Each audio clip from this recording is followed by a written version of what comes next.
ఈ విప్లవాన్ని తీసుకొచ్చింది ఎవరు? గుండెల మీద పొడుచుకొని ఆ బొమ్మను చూపియండి. డాక్టర్ బిఆర్ అంబేద్కర్ ఈ దేశంలో విప్లవాన్ని తీసుకొచ్చారు. ఇది మనకు అర్థం కాలేదు. భారత రాజ్యాంగం ఇంతవరకు బిడ్డలారు ఎవరికి అర్థం కాలేదు. భారత రాజ్యాంగంలో ఏముందో తెలుసా? ఇందాక అన్న పీఠిక చదువు చెప్పాడు. ఆ పీఠికను మీరు మనస్ఫూర్తిగా అర్థం చేసుకుంటే అంతా ఉన్నది. ఏం లేదండి అందులో? ఆర్థికం కనపడలేదా? సామాజిక కనపడలేదా? స్వేచ్ఛ కనపడలేదా? ఇన్ని ఉంటే ఈ భారత రాజ్యాంగాన్ని మూర్ఖ రాజ్యాంగం అన్నటువంటి దొంగల్ని గల్లా పట్టుకొని అడగాలి.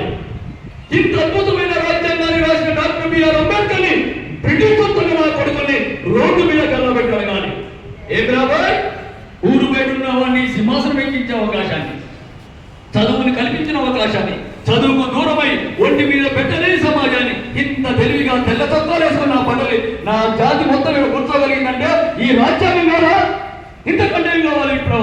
విప్లవాలు రాలేదు. ఈ భారతదేశంలో ఉన్న మోసపూరిత మాటలు మాట్లాడితే వాడిని ఖచ్చితంగా నిలయాల్సిన అవసరం ఉంది. ఆ ధైర్యంతో మాట్లాడాలి. కానీ మనం చేసిన పని ఒకటి ఆగిపోయింది. మరి భారత రాజ్యాంగంలో ఇన్నెప్పుడు రాసినా ఇంత ఉన్నా ఎందుకు ఇంకా పేదరికం ఉంది, ఎందుకు ఇంకా అవమానం ఉందో అది మనం అర్థం చేసుకోవాలి. అది తెలుసుకోగలిగితే, అది చెప్పగలిగితే ఈరోజు మనం పెట్టుకున్న సభకు స్వాగతం ఉండదు తప్ప ఇదేదో సెలబ్రేషన్ కాదు మిత్రులారా. ఇది పండగ కాదు, ఇది కొనసాగింపు ఉండాలి. డాక్టర్ బిఆర్ అంబేద్కర్ దగ్గర నుంచి ఇప్పుడు ఈ వేదిక ఈ జిల్లాలో ఈ రాష్ట్రంలో ఏం కొనసాగించాలి? ఎక్కడ ఆగిపోయాం మనం? అన్ని అవకాశాలు రాజ్యాంగంలో ఉన్నాయని చెప్తున్నాం కదా. మరి ఎందుకు ఇంకా అవమానం ఉంది? ఖాళీ కడుపు సంగతి పక్క పెట్టండి. కడుపు నింపడం అనేది ఎక్కడ నింపుకుంటాం, దాన్ని మనం నింపుకోలేము, చచ్చిపోదాం. కానీ అవమానం ఏంటి? ఈ అవమానం నుంచి బయటలో పడాలి. మిత్రులారా, నేటి వరకు కూడా మన దళిత బహుజన కులాలకి అవమానం జరుగుతున్నది కులమే అనే సంగతి గుర్తుంచుకోవాలి. రాజకీయ పార్టీలు కాదు, రాజకీయ పార్టీ పక్క పెట్టండి. మనం అవమానపడ్డానికి కులమే. ఏ కులం అవమానపరుస్తుందో ఆ కులాన్ని డాక్టర్ బాబాసాహెబ్ అంబేద్కర్ ఇచ్చిన ఓటు హక్కుతోటి ఆ రాజ్యం నుంచి ఆ దుర్మార్గులు కూర్చి దళిత బహుజన రాజ్యం సాధించుకునే రోజే ఇది విముక్తి. ఆ పని మనం చేయాల్సిన అవసరం ఉంది. ఆ పని కోసం కంగనబద్దులు కావాలి.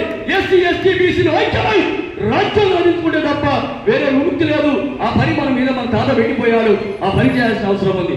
ఆ పని నెరవేర్చిన రోజే డాక్టర్ బిఆర్ అంబేద్కర్ కి మనం నివాళులు అర్పించడం తప్ప సెలబ్రేషన్ కాదు ఇక మనం చేయాల్సిన ఇంతమంది. కాబట్టి చివరిగా ఒక మాట చెప్పి మిత్రులారా, నవంబర్ 30వ తారీఖు ఎంపీ గారి దగ్గర ఉన్నటువంటి గుర్రం జగన్మోహన్ ఫంక్షన్లో బీసీ ఎస్సీ ఎస్టీ జాబ్ ఏర్పాటు జరుగుతుంది. ఖమ్మంలో అవిర్భావ సదస్సు పెట్టాం. ఇప్పటికే తెలంగాణ రాష్ట్రంలో అన్ని జిల్లాల అవిర్భావ సదస్సు పెట్టాం.